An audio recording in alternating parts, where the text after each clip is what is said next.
Bismillahirrahmanirrahim. Assalamualaikum, apa khabar semua? Terima kasih kerana sudi singgah ke channel saya. Saya harap anda semua yang menonton video ni sentiasa berada dalam keadaan sihat dan berbahagia selalu, insya-Allah. Dalam video kali ni saya nak sampaikan dua kisah. Kedua-dua kisah ni berlaku pada tahun 2004.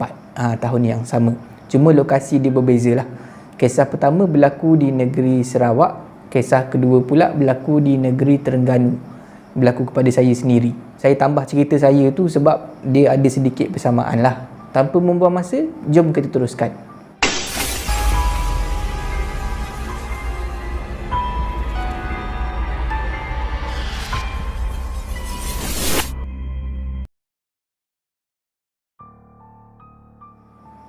Selamat datang ke segmen Singgah Seram. Untuk kisah pertama ni, saya akan gunakan nama samaran Zubir bagi memudahkan cerita. Seperti mana yang diberitahu awal tadi, kisah ni berlaku pada tahun 2004. Masa tu Zubir masih lagi bersekolah tingkatan 1. Umur dia baru 13 tahun masa tu. Perkara ni berlaku masa musim cuti sekolah. Masa tu Zubir sekeluarga balik ke Sarawak, belah kampung belah mak dia. Jadi Zubir satu keluarga ni pergilah ke Sarawak. Lebih tepat lagi dekat Kuching lah, Kuching Sarawak, kampung mak dia. Balik belah sana memang Zubir sangat seronok. Sebab dia ada pak saudara yang jenis sporting lah. Kalau nak pergi keluar, nak pergi mancing ke, nak pergi lepak kat pantai ke, memang dia akan ajak si Zubir ni. Mak Zubir ni dia adik-beradik dia yang atas-atas. Tak pastilah nombor 1 ke nombor 2, tapi dia ada ramai adik lelaki lah. Ada 3 orang adik lelaki. Jadi Zubir ni dia ada 3 orang lah pak saudara. Dekat Sarawak tu, dekat Kuching tu, berhampiran dengan kampung Zubir ni, ada satu kawasan yang dipanggil Damai. Nama tempat tu Damai. Dekat situ ada kawasan pantai, ada tanjung, lepas tu ada kawasan hutan jugalah dekat situ. Dan di kawasan tu, di sekitar situ, kawasan Damai tu ada satu camp. Camp Permai nama dia. Dekat situ ramailah orang pergi camping apa semua. Biasanya kalau Zubir balik Kuching, memang pak saudara dia akan pergi ajak mancing lah dekat kawasan tanjung tu. Tanjung dekat kawasan Damai tu. Dan memang itulah yang berlaku. Macam biasa, Zubir balik Kuching, pak saudara dia 3 orang ni ajak keluar pergi mancing, pergi dekat kawasan Damai itulah. Tapi masa tu bukan Zubir dan juga 3 orang pak saudara dia saja yang pergi. Ada lagi tambahan 5 orang. 4 orang daripada 5 orang yang ikut sekali ni adalah kawan-kawan pak saudara dia. Dan seorang lagi adalah adik kepada salah seorang kawan pak saudara dia. Adik kawan pak saudara Zubir ni umur sama macam Zubir, 13 tahun. Jadi masa tu jumlah semua sekali adalah 9 orang nak pergi mancing. Spot memancing yang menjadi pilihan pada masa tu adalah di kawasan Tanjung, dekat kawasan Damai tu. Nak pergi ke Tanjung tu ada 2 pilihan jalan. Nak lalu jalan pantai boleh, nak lalu jalan hutan pun boleh. Masa tu adalah salah seorang pak saudara si Zubir ni yang cadangkan untuk lalu dekat kawasan pantai, lalu guna jalan pantai. Semua orang setuju. Jadi dia orang 9 orang berjalan kaki lah, guna jalan pantai nak menuju ke Tanjung tu, nak mengail, nak memancing. Tapi bila dia orang lalu dekat tepi pantai tu, ada 2 orang daripada 4 orang kawan-kawan pak saudara Zubir ni yang buat keputusan untuk lepak dekat tepi pantai tu je. Dia orang tak nak pergi mancing sekali lah. Yang lain-lain ni tak kisahlah, lantak kau lah, kau nak lepak sini, lepak lah. Dia orang yang 7 orang ni lagi teruskan perjalanan, sambung berjalan. Sebab dekat kawasan tepi pantai tu dengan kawasan Tanjung ni tak jauh pun, boleh nampak lah daripada jauh. Tak lama lepas tu sampailah dia orang bertujuh ke tempat yang sesuai, spot sesuai untuk memancing dekat kawasan Tanjung tu. Ada satu tempat ni yang lokasi dia agak tinggi berbanding dengan permukaan pantai lah. Maknanya kalau nak naik ke atas tu kena panjat. Dah sampai dekat atas tu, dekat Tanjung tu, dia orang ni mulalah memancing, pasang umpan apa semua, mula memancing. Masa tu masing-masing dapat agak banyak ikan. Seorang-seorang tu dapat lebih kurang 4, 5, 6 ekor macam tu. Zubir pun sama dapat ikan. Zubir dapat 5 ekor. Macam-macam jenis ikan lah. Ikan pari pun Zubir dapat 2 ekor. Tapi saiznya saiz sederhana lah. Masa tu mood masing-masing memang sangat-sangat baik. Sebab dapat ikan yang agak banyak. Kalau combine semua sekali memang berpuluh-puluh lah ekor ikan. Bila dah seronok ni, masa berjalan dengan pantas. Sedar tak sedar hari dah makin lewat. Jadi ada salah seorang pak saudara Zubir ni yang cadangkan untuk bergerak lah, nak bergerak balik lah. Dah lah tu, jom lah kita balik lah, ikan pun dah dapat banyak. Tapi Ada salah seorang lagi pak saudara Zubair ni yang bersuara, alah relax lah dulu, dah halang-halang sampai sini, kita lepak lah dulu awal lagi ni. Jadi pak saudara Zubair yang cadangkan untuk balik tadi tu tak cakap apalah. Lebih kurang 10 minit lepas tu, lepas salah seorang pak saudara Zubair ni bagi cadangan untuk balik tu, cuaca dekat situ mula berubah. Pada asalnya cuaca cantik je masa tu, masa dia orang mengail tadi, tapi tiba-tiba langit menjadi makin gelap. Bukan gelap maghrib ke apa, bukan. Ini gelap memang nak ribut, macam nak hujan lah. Angin bertiup kencang dan hujan mula turun. Bila keadaan macam tu, masing-masing jadi macam panik lah. Sebab cuacanya macam drastik sangat berubah cuaca tu. Macam tak ada amaran. Tiba-tiba je mendadak jadi gelap. Macam tu. Masa tu semua risau sebab tempat dia orang memancing ni memang air cepat naik dekat situ. Jadi berkemungkinan dia orang tak boleh nak turun daripada mana tempat dia orang naik tadi. Dan memang betul. Bila dia orang pandang sekeliling, rupa-rupanya tempat tu dah dikepung air. Memang dia orang dah tak boleh turun tempat dia orang naik tadi.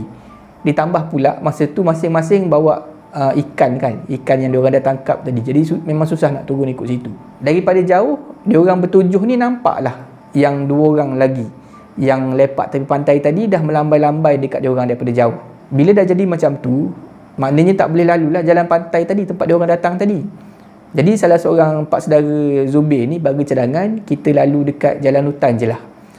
Sebab jalan hutan ni dia tak jauh pun. Kalau berjalan kaki guna jalan hutan tu hanya mengambil masa sekitar 5 minit saja untuk sampai ke kamp Permai.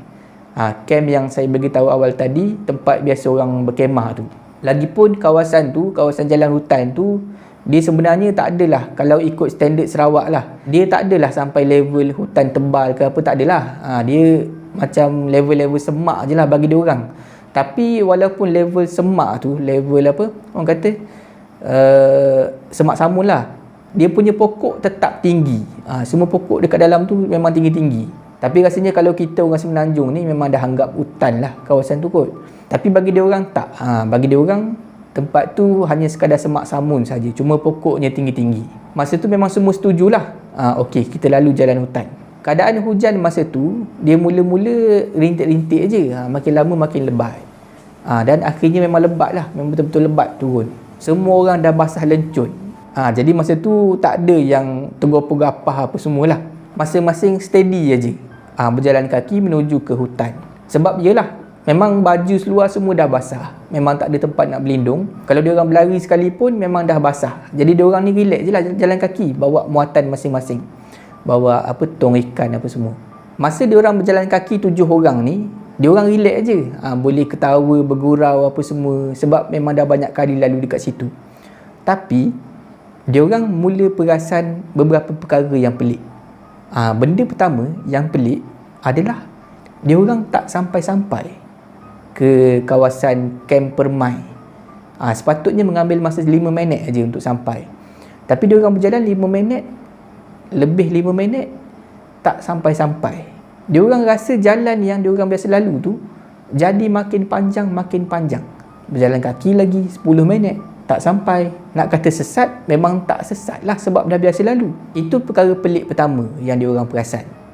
Perkara pelik yang kedua yang berlaku adalah dekat sekeliling dia orang ni. Dia orang mula perasan daun-daun pokok yang ada dekat sekeliling dia orang ni mempunyai warna yang pelik. Kata Zubair, pokok-pokok ni sampai dekat satu tempat tu, pokok-pokok ni daunnya semuanya berwarna oranye ke kuning-kuningan. Dan pokok tu sendiri pun pelik. Bukan satu, banyak pokok-pokok macam tu dekat sekeliling dia orang ni. Biasanya pokok-pokok ni tak ada. Zubair kata kalau nak bayangkan pokok ni macam mana, dia macam dekat negara orang putih tu, kita tengok pokok pada musim luruh. Macam itulah keadaan warna daun dia dan juga bentuk pokok tu. Dia orang dah mula cuak masa tu, tapi tak ada seorang pun yang menegur. Dan perkara pelik yang ketiga adalah keadaan hujan dekat sekeliling ni. Kata Zubair, dia terperasan hujan turun dekat sekeliling ni, keadaan dia turun tu seolah-olah macam slow motion. Nampak air turun perlahan. Memang tak logik kalau nak fikirkan benda-benda ni. Ada lagi beberapa benda pelik yang Zubair perasan. Antaranya adalah bunyi. Bila sampai aja dekat tempat yang pelik tu, tempat yang pokok-pokok ada daun colour lain ni, pokok-pokok yang pelik ni, bunyi dekat kawasan sekitar situ seolah-olah hilang. Tak dengar apa-apa. Bunyi hujan pun tak dengar. Bunyi haiwan dekat kawasan tu pun tak dengar. Bunyi cengkerik ke, bunyi serangga ke, tak dengar apa-apa. Biasanya kalau hujan macam tu memang akan dengar bunyi katak dalam hutan tu. Tapi tak dengar apa-apa kali ni. Tapi dia orang buat tak tahu je. Dan satu lagi benda yang pelik adalah masa dia orang berjalan tu, dia orang jumpa sebatang sungai. Nampak sebatang sungai. Nampaklah air dia mengalir laju. Biasanya dia orang tak jumpa pun dengan sungai tu. Ada juga terdetik dalam hati Zubir, kita dah sesat ke? Tapi dia tak cakap lah. Mustahil sesat. Sebab yang lead perjalanan tu adalah pak saudara dia sendiri. Pak saudara dia memang orang lama dekat situ. Kalau setakat tempat situ tu memang kacang sangat lah bagi dia orang. Memang tak mungkin lah boleh sesat. Entah daripada mana datangnya sungai tu. Sebelum ni tak ada dekat situ. Dan yang lebih pelik, dia orang nampak air dekat sungai tu bergerak laju. Tapi dia orang tak dengar bunyi deruan air. Tapi masing-masing buat tak tahu je. Buat tak nampak, tak endah je. Semua benda pelik yang berlaku ni. Tapi masa tu malangnya ada salah seorang daripada diorang ni yang buat hal. Saya dah bagi tahu awal tadi, dalam diorang bertujuh ni ada seorang yang sama umur dengan Zubir, iaitu adik kepada salah seorang kawan pak saudara Zubir, berusia 13 tahun. Adik kawan pak saudara Zubir ni lah yang tiba-tiba macam dia macam mengamuk lah, macam marah tiba-tiba. Aku penat, aku dahaga. Aku nak minum air, aku haus sekarang ni. Kita pergi kat sungai tu, aku tak kira, kita pergi juga. Jadi masa tu semua orang terpaksalah ikutkan kehendak budak ni. Adik kawan pak saudara Zubir ni. Dia orang pergi dengan berhati-hati turun ke sungai tu. Sebab memang adik kawan pak saudara Zubir ni memang nampak nekat lah, laju aja dia pergi dekat sungai tu. Dia orang ni risau kalau jadi apa-apa dekat adik kawan pak saudara Zubir ni. Jadi dia orang semua ni ikutlah. Turunlah 7 orang ke sungai tu. Sampai dekat tepi sungai tu, adik kepada kawan pak saudara Zubir ni dia pergi dekat sungai, dia minum air sungai tu. Yang lain tak berani. Yang lain ni relax aja, rehat aja dekat batu-batu yang ada dekat sungai tu, batu-batu besar tu. Dah selesai minum air, adik kepada kawan pak saudara Zubir ni lepak sekali dengan dia orang bertujuh. Dia orang lepak dekat situ lebih kurang 10 minit. Sebab memang masing-masing dah penat. Mengail tadi, memancing tadi, jalan kaki dalam hujan apa semua. Jadi rehatlah dekat situ. Dah habis 10 minit tu, dia orang sambung perjalanan. Baru aja dia orang tinggalkan sungai tu, maknanya masuk trek asal, nak balik, nak menuju ke jalan, nak menuju ke kamp permai tadi. Baru aja nak berjalan, tiba-tiba datang satu bau. Bau tu kata Zubir adalah bau kambing. Mula-mula bau tu tak berapa kuat. Tapi makin lama makin kuat bau kambing. Jantung Zubir mula berdebar. Dan Zubir pasti yang lain pun terbau benda yang sama. Sebab bila Zubir tengok, masing-masing berpandangan antara satu sama lain. Tapi tak ada yang menegur lah. Tiba-tiba kedengaran bunyi dengusan. Seolah-olah dengusan haiwan liar, haiwan buas. Lagilah takut si Zubir ni. Masa tu Zubir ni rasa macam nak berlari aje. Nak berlari lantaklah menuju ke mana. Dia nak tinggalkan kawasan tu. Tapi dia tak buat macam tu lah. Dalam keadaan ketakutan tu, tiba-tiba keluar daripada semak samun dalam hutan kecil tu seekor babi yang sangat besar. Babi hutan. Ini bukan babi yang orang pelihara nak ambil daging dia tu, bukan. Ini babi hutan, babi yang berbulu yang ada taring tu. Yang mengejutkan adalah saiz babi hutan tu. Kata Zubir, babi hutan ni memang sangat-sangat besar. Kalau nak bayangkan saiz dia tu, kita boleh tengok lembu dewasa, lembu jantan dewasa 2 ekor kita letak sebelah-sebelah. Saiz dia lebih kurang macam tu lah. Dia seekor umpama lembu 2 ekor. Punya besar babi hutan ni. Babi hutan tu keluar daripada semak samun tu dalam keadaan memandang dia orang bertujuh ni. Pandangan dia memang macam pandangan yang marah lah. Bunyi dengusan yang dia orang dengar tadi memang datang daripada babi hutan ni. Zubir masa tu nak menangis dah masa tu. Dia rasa nak lari masa tu juga. Nak balik rumah masa tu juga. Tak tahu nak buat apa ni. Buatnya babi tu meluru langgar dia orang. Habis dia orang. Tiba-tiba salah seorang daripada pak saudara Zubir ni, dia melangkah ke depan. Melangkah sedikit lah ke depan. Dan dia bercakap dengan babi hutan tu. Kami ni sesat. Tolonglah jangan kacau kami. Kami tak ada niat tak elok. Kami cuma nak balik je. Kami sesat sekarang ni. Tolong jangan apa-apakan kami. Dia cakap macam tu. Kalau nak ikutkan, buat apa nak bercakap kan? Bercakap dengan babi hutan macam tu. Bukannya faham pun. Tapi mungkin itulah ikhtiar yang pak saudara Zubir buat. Dah tak tahu nak buat apa kan. Tapi nampak gayanya usaha dia tu, ikhtiar dia tu berhasil. Sebabnya babi hutan ni kepala dia menunduk macam tu. Lepas tu dia angkat balik, kemudian dia mengundur. Dia masuk balik daripada kawasan semak yang dia keluar tadi. Seolah-olah dia faham apa yang pak saudara Zubir ni cakap. Bila babi hutan yang besar tadi hilang daripada pandangan, barulah diorang ni boleh menarik nafas lega.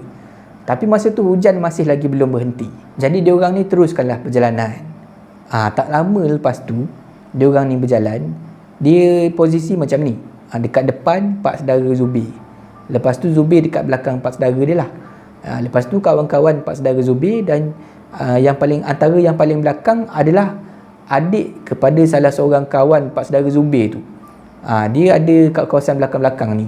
Tiba-tiba yang adik kawan pak saudara Zubir tu, kaki dia terpelosok jatuh dalam satu lubang. Ini pelik. Sebab dia berjalan dekat belakang. Orang lain dah lalu dulu tempat tu. Tapi kaki dia yang kena. Kaki dia terbenam dalam satu lubang, punya dalam sampai paras peha masuk kaki dia dalam lubang tu. Dia menjerit kesakitan. Masa tu semua orang menggelabah, semua orang terkejut lah. Sebab dia menjerit tu kuat, menjerit sakit tu. Tapi sebelah je lah. Tak tahulah sebelah kanan ke sebelah kiri, tapi sebelah je kaki dia yang masuk dalam lubang tu. Tak tahulah lubang tu datang daripada mana. Jadi masa tu abang kepada budak ni, kawan pak saudara Zubir ni, cubalah tarik dia nak keluarkan daripada lubang tu kaki dia tu. Tapi tak boleh. Tarik ramai-ramai pun tak berjaya nak keluarkan kaki adik kawan pak saudara Zubir ni. Jadi masa tu semua cemas lah. Pelik kan? Apa hal pula tak boleh tarik ni? Jadi masa tu abang kepada budak ni dapat satu ilham. Apa kata kalau aku azan? Nak cuba ikhtiar azan lah. Mana tahu kalau jadi kan, boleh tarik keluar. Jadi dia pun azan dekat situ. Dia laungkan azan. Dah selesai azan, dia dapat ilham untuk minta adik dia ni minta maaf. Mungkin abang kepada budak ni terfikir yang adik dia ni dah cross the line. Mungkin dah melampaui batas. Tadi mungkin dia buat perangai, dia turun, ajak semua turun dekat sungai, teman dia minum air apa semua kan. Patutnya mungkin tak boleh buat macam tu. Jadi mungkin sebab itulah adik dia kena. Adik kepada kawan pak saudara Zubir ni tanyalah abang dia, apa hal pula aku nak minta maaf? Aku nak minta maaf untuk kesalahan apa ni? Lepas tu abang dia marah lah. Alah kau ni, kau minta maaf je lah. Tak perlu tahulah minta maaf dekat siapa, kau minta maaf je. Jadi masa tu adik dia ni, yang kaki dah terpelosok masuk dekat dalam lubang sampai dekat peha ni, menangis lah. Masa tu memang dia dah sakit. Dia macam takut lah. Dia menangis. Lepas tu dia minta maaf. Tak tahu minta maaf dekat siapa. Jadi masa tu berkat usaha dia orang ni, azan lah abang dia. Abang dia azan lah. Lepas tu suruh minta maaf. Dia orang tarik sekali lagi. Alhamdulillah. Kaki adik dia berjaya dikeluarkan daripada lubang tu. Semua dengan izin Allah. Bila dah berjaya keluarkan kaki budak tu daripada lubang, dia orang ni berjalan dengan lebih perlahan. Sebab kaki budak tu dah sakit kan. Kaki adik kepada salah seorang kawan pak saudara Zubir ni dah sakit. Jadi berjalan perlahan lah. Tapi lebih kurang 5-6 minit macam tu, keadaan dekat sekeliling ni mula bertukar menjadi normal. Bunyi hujan mula kedengaran semula. Lepas tu baru kedengaran semula bunyi serangga-serangga dalam hutan tu, bunyi katak apa semua. Dan dia orang mula dengar suara orang ramai. Rupa-rupanya bila dia orang tengok daripada jauh ni, nampaklah trek asal. Dan dah boleh nampak sikit-sikit kawasan Kem Permai tu. Dia orang teruskan berjalan dan akhirnya dia orang selamatlah keluar daripada hutan tu. Dia orang tembus dekat depan kawasan Kem Permai. Memang sepatutnya keluar ikut situlah. Jadi itulah kisah yang diceritakan oleh Zubir, yang dia alami masa dia pergi memancing dengan pak saudara dia dan juga kawan-kawan pak saudara dia. Memang Zubir tak pernah lupakan perkara ni. Sebab perkara macam ni memang orang kata sangat rare lah. Jarang orang alami benda-benda pelik macam ni. Seperti mana yang dijanjikan, kisah kedua ni dialami oleh saya sendiri. Masa berlakunya kejadian ni, ataupun perkara ni sama macam kisah yang Zubair alami tadi, berlaku pada tahun 2004, dan saya pun masa tu usia sama macam dia, 13 tahun, tingkatan 1 lah. Saya masa tu berada di Kemaman, Terengganu, tempat asal saya. Saya tinggal dekat kampung. Jadi sekolah kampung lah, sekolah asrama. Bila sekolah dekat asrama ni, memang kita campur semua. Kita berkawan dengan semua. Budak tingkatan 1 kawan dengan tingkatan 2, kawan dengan tingkatan 3, tingkatan 4, tingkatan 5. Kita kawan semua. Perkara ni berlaku pada musim cuti. Jadi saya masa tu dah berpakat dengan 2 orang lagi kawan saya. Kawan-kawan yang duduk kat asrama lah. Seorang ni tingkatan 2, seorang lagi tingkatan 3. Saya yang paling muda lah masa tu. Yang tingkatan 2 ni nama dia Fitri. Yang tingkatan 3 nama dia Yus Mariza nama dia. Dekat kampung saya tu ada kawasan jeram, air terjun lah, air terjun yang bertingkat-tingkat. Katanya ada 6 ataupun 7 tingkat lah dekat situ. Tapi saya tak pernah pergilah, tak pernah sampai yang tingkat-tingkat atas ni. Saya cuma pernah pergi dekat tingkat-tingkat bawah ni je. Jeram sisir, lepas tu jeram tanduk, macam tu je. Yang atas-atas lagi ni tak pernah pergi. Jadi musim cuti tu dah pakat awal lah nak pergi. Nak pergi 2 motor. Daripada kampung saya tu, jalan masuk nak menuju ke jeram tu, air terjun tu, jarak dia sekitar 8 km baru sampai dekat jeram yang pertama. Jalan pula nak pergi ke sana memang agak teruk lah, jalan yang berbatu. Biasanya lori balap lalu keluar masuk dekat situ. Jadi kita orang bertiga ni bergerak lah pagi tu. Tak pasti hari apa, tapi memang musim cuti sekolah lah. Saya sebuah motor, yang Yus dengan Fitri ni naik satu motor. Masa tu memang dah ready semualah, pakai seluar pendek, pakai baju t-shirt nak mandi kan, bawa tuala, bawa baju nak salin untuk nak balik nanti, baju bersih apa semua. Dan adalah kita orang bawa makanan sikit, nak makan dekat dalam sana nanti. Nak sampai dekat jeram tu, nak cakap lalu dekat kawasan hutan, tak tahulah, sebab kawasan tu memang selalu lori masuk. Permukaan jalan ni memang berbatu dan ada macam-macam struktur muka bumi yang ada dekat situ. Jalan yang berliku-liku, berbukit-bukit, bukit tinggi, bukit rendah, semuanya ada. Kawasan tanah merah, kawasan berbatu besar apa semua. Dan ada kawasan yang jenis lereng bukit macam tu. Lepas tu ada jalan kecil, kemudian dekat bawah ni ada cerun yang menjunam macam tu. Lepas tu nampak hutan luas. Kawasan-kawasan macam tu memang banyak dekat sana. Masa nak masuk ni memang lajulah. Kita orang bergerak laju dan akhirnya sampailah dekat jeram tu. Kita orang pergi dekat jeram tanduk masa tu. Sampai dekat situ memang seronok lah. Terus turun daripada motor, tinggal tuala, tinggal selipar terus terjun.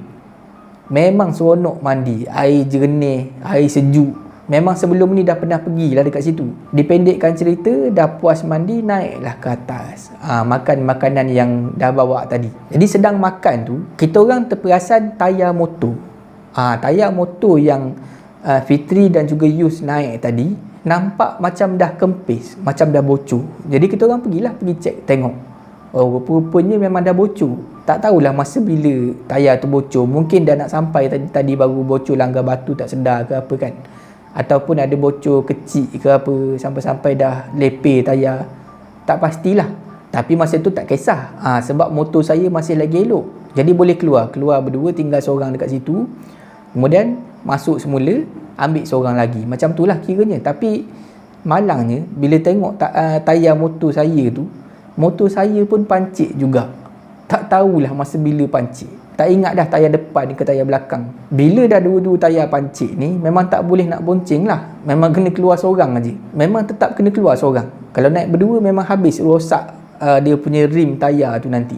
Jadi masa tu kita orang bertiga ni, saya yang paling ringan masa tu. Masa tu badan saya kurus betul lah. Berat mungkin sekitar 50 lebih macam tu, ataupun 40 lebih, tak ingat lah. Tapi saya memang kurus masa tu. Kalau nak harapkan Fitri badannya memang besar. Yus pula, dia nak cakap besar sangat pun tak, nak cakap kurus sangat pun tak. Jadi yang sesuai untuk keluar ni adalah saya. Jadi saya ni kena keluar, pergi ambil motor satu lagi. Dekat rumah saya ada satu lagi motor EX5, Honda EX5. Jadi saya pun keluarlah, bawa motor perlahan-lahan, nak keluar ke kampung, nak sampai kat kampung saya semula lah. Tapi masalahnya, bila naik motor yang tayar pancit ni, bukan pancit sikit-sikit, ini memang lepeh terus. bayangkanlah keadaan jalan yang batu-batu ni, jalan berbatu macam tu, berbukit, naik turun bukit, memang sangat-sangat seksa lah. Memang tak ada pilihan, memang saya tetap kena keluar daripada situ. Saya pun naik motor tu perlahan-lahan sampai dekat satu tempat ni, tempat yang saya bagi tahu tadi tu, ada cerun bukit kan, cerun bukit, jalan, lepas tu bawah ni cerun tajam macam tu, bawah tu ada hutan yang luas. Dekat situ ada satu selekoh U macam ni, selekoh macam mana, bulatan, separa bulatan macam tu. Kalau kita lalu, kita tak akan nampak ada seseorang berdiri dekat sebelah lagi ni, selagi kita tak betul-betul bertentang macam tu. Dekat situlah, dalam keadaan bawa motor yang tak boleh nak laju ni, bawa motor sampai dekat corner tu, saya terkejut. Sebabnya yang menunggu saya dekat sebelah sana, sebelah selekoh ni, adalah seekor babi hutan. Inilah yang saya cakap persamaan dengan cerita pertama tadi. Babi hutan yang sangat besar, bulu dia warna hitam, saiz dia macam yang diberitahu Zubir tadi tu. Kalau kita ambil lembu dewasa 2 ekor, kita letak sebelah-sebelah, dia memang besar tu lah babi yang saya tengok ni. Jalan yang jalan batu tu kan, jalan batu yang tak berapa besar ni, kalau dia berdiri tu, babi besar ni, babi hutan yang warna hitam ni berdiri, memang elok-elok aja saiz dia, cukup-cukup aja. Adalah lebih sikit kiri kanan tu. Babi hutan besar ni, dia memang seolah-olah tunggu saya dekat situ. Memang jelas bulu warna hitam, tapi yang peliknya, bulu babi hutan yang saya nampak ni, dia kerinting. Dia kerinting, jadi nampak kembang macam tu. Dan saya masih ingat lagi, dia ada taring warna putih dekat mulut dia. Bila dah bertentang macam tu, saya hentikan motor dan tongkat guna kaki. Bayangkanlah perasaan saya masa tu. Dah penat bawa motor daripada tadi kan, bawa motor perlahan-lahan, sampai nampak pula benda ni. Saya masa tu masih lagi budak, tak adalah fikir mengarut, fikir hantu ke apa, tak ada. Yang saya peliknya, kenapa babi hutan ni besar sangat? Sebab kalau kat kampung saya tu, babi hutan ni biasalah. Tapi saya tak pernah nampak yang jenis dia punya bulu tu memang betul-betul hitam macam tu. Kerinting pula tu. Jarang jumpa babi hutan yang bulunya kerinting. Saya tak tahulah kalau ada spesies macam tu dekat Malaysia. Lama jugalah saya dengan babi hutan tu bertentang mata. Tak tahu nak buat apa. Masa tu saya memang fikiran kosong lah. Tak ada terfikir nak baca apa-apa surah ke. Saya just berdiri gitu je depan babi hutan tu. Terfikir juga dalam hati, kalaulah benda ni langgar aku, memang mati lah ni. Memang tak ada apa lah. Memang mati senyap macam tu je. Tunggu orang lalu dah dekat situ baru jumpa mayat aku. Kira fikir macam tu je. Tapi Alhamdulillah, Allah selamatkan saya lah.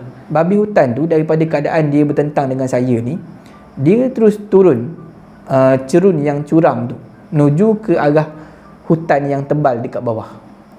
Hilang macam tu saja. Saya masa tu tak fikir banyak. Saya just jenguk ke bawah. Besar betul babi, macam tu je dalam fikiran saya. Saya teruskan perjalanan. Dipendekkan cerita, saya berjayalah keluar daripada situ. Terus pergi ke rumah, letak motor yang pancit tu.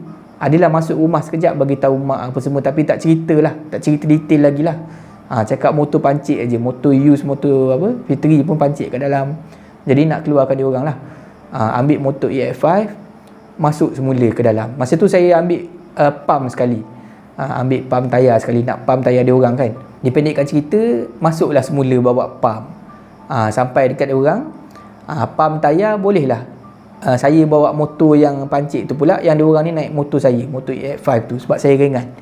Pump, lepas tu bergerak, dia kempis balik tu, pump lagi, bergerak, macam tu lah. Dipendekkan cerita, kita orang bertiga ni selamatlah keluar daripada situ. Jadi bila semua dah settle, keesokan harinya, saya adalah cerita dekat mak saya, dekat adik-beradik saya. Lepas tu, bila sampai kat sekolah, saya cerita kat kawan-kawan kan. Dah sampai asrama, cerita kat kawan-kawan. Jadi kebanyakannya berpendapat benda yang saya jumpa tu sebenarnya memang bukan babi hutan. Dan saya sendiri pun rasa memang bukan babi hutan. Sebab kalau babi, kalau dia terserempak dengan orang, jarang dia nak stay macam tu je, memang dia akan lari. Dia tak bertentang mata lama macam tu. Dia memang akan terus meluru, tak tahulah dia meluru ke kanan ke kiri ke, tapi dia memang akan terus lari. Dia cepat terkejut benda ni. Dan lagi satu yang membuatkan saya fikir ini bukan babi, sebab saiz dia yang luar biasa. Ada yang cakap benda ni adalah penunggu dekat kawasan tu, ada yang cakap benda ni hantu hutan, saya pun tak tahulah. Tapi saya yakinlah yang saya terserempak tu adalah makhluk lain yang bukan binatang. Dia hanya menyerupai babi saja, dia bukan babi. Jadi itulah kisah daripada saya. Setakat itu saja video saya pada kali ini. Saya harap anda semua terhibur. Jika anda suka video ni, jangan lupa like, share dan komen video ni. Jangan lupa subscribe dan tekan butang loceng untuk dapatkan notifikasi video yang seterusnya. Jangan takut kepada makhluk, tetapi takutlah kepada pencipta sekalian makhluk. Semoga kita bertemu lagi di video yang seterusnya. InsyaAllah. Assalamualaikum.